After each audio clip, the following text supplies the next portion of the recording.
Imagine stepping into a city where history meets modern wonders, where every street has a story, and every moment feels like a scene from a movie. That's exactly what I experienced in London. And trust me, you won't believe what happened on my trip. Stay with me till the end. London had always been on my bucket list. And finally, the day came when I landed at Heathrow Airport. The moment I stepped out, I felt the city's unique energy. Red double-decker buses, black cabs, and the stunning architecture all around me. My first stop? The Tower of London. As I walked through its ancient walls, I could almost hear the whispers of history.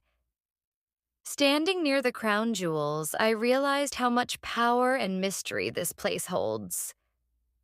But just as I was about to leave, something unexpected happened. The Beefeater Guide shared a chilling ghost story that sent shivers down my spine. Next, I headed to Big Ben and the Houses of Parliament. Seeing Big Ben up close was surreal. It's more majestic in real life than in pictures. Then, I took a stroll across the Thames River on Westminster Bridge, where street performers added life to the scene. But my favorite part? The London Eye. As I stepped into the glass capsule and it started moving, I witnessed the entire city from above: Buckingham Palace, Tower Bridge, and even the distant Wembley Stadium. The sunset view from the top? Absolutely breathtaking. Oh, and how could I forget London's food? From fish and chips at a cozy pub to exploring Borough Market's street food, every bite was a delight. And yes, I tried the famous English breakfast. It was massive. Just when I thought my trip couldn't get any better, I had an unexpected adventure in Camden Town. While exploring the colorful streets, I met a group of musicians playing live rock music. They invited me to join their jam session, and that moment became one of the most unforgettable experiences of my trip. After the amazing jam session in Camden Town, I felt like I had truly connected with London's artistic soul. But my journey wasn't over yet. I had more places to explore, more surprises waiting for me. The next morning, I woke up early, excited to visit Buckingham Palace. As I reached the palace gates, I found a huge crowd gathered.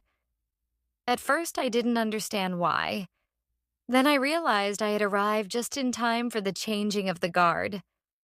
The rhythmic sound of boots hitting the pavement, the soldiers in their bright red uniforms, and the royal band playing classic tunes. It felt like I was watching a scene from a movie. I even overheard someone say that King Charles was inside the palace at that very moment. But the highlight? A little girl standing near me waved excitedly at one of the guards, and to my surprise, the guard slightly nodded back. It was such a small moment, but it made me smile. A strange encounter at Hyde Park. Later in the afternoon, I decided to take a peaceful walk through Hyde Park. The air was fresh, the trees were lush, and people were either jogging, feeding the ducks, or simply relaxing. I sat on a bench near the Serpentine Lake, enjoying the calm atmosphere. Then something strange happened. An old man wearing a long coat and a hat sat beside me. He looked like a classic London gentleman, straight out of an old novel.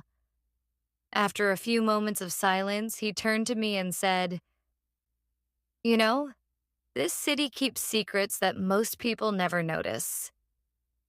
I was intrigued. "What do you mean?" I asked. He chuckled. "Look around you. Every corner of London has a story. Did you know that right under this park there are hidden tunnels from World War II? That caught my attention. Hidden tunnels? I had never heard of that before. Before I could ask more, he smiled, tipped his hat, and walked away. Who was he? A historian? A local storyteller?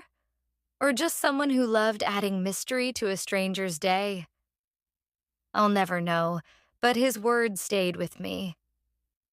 Shopping at Oxford Street, a different kind of adventure. As the evening approached, I decided to check out Oxford Street, London's busiest shopping district. The lights, the massive stores, and the stylish crowd, it was overwhelming but exciting at the same time. I stepped into a famous British fashion store just to browse. But within 5 minutes, I found myself in an unexpected situation. A man, probably a tourist like me, accidentally knocked over an entire shelf of perfumes. The glass bottles shattered. The strong scent of different fragrances filled the air, and the store staff rushed over.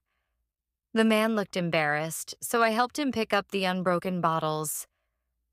The store manager wasn't too happy, but no one was hurt, and the tourist was relieved that he didn't have to pay for the damage.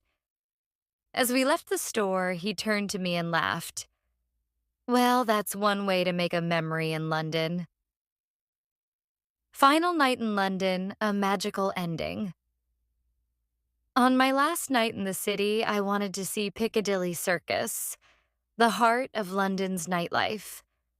The bright neon lights, the energy of the crowd, the street performers. It was electrifying.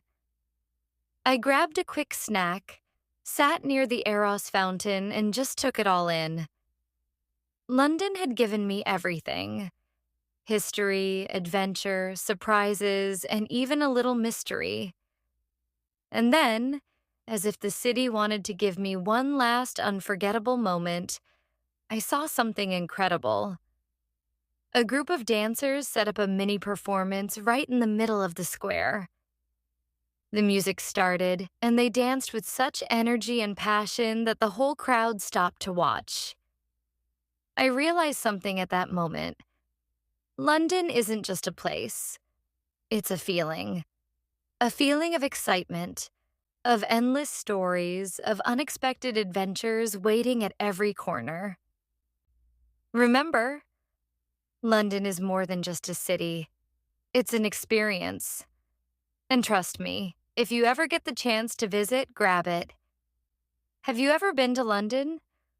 Or do you have a dream destination you want to visit? Let me know in the comments. And don't forget to subscribe for more amazing travel and English learning content.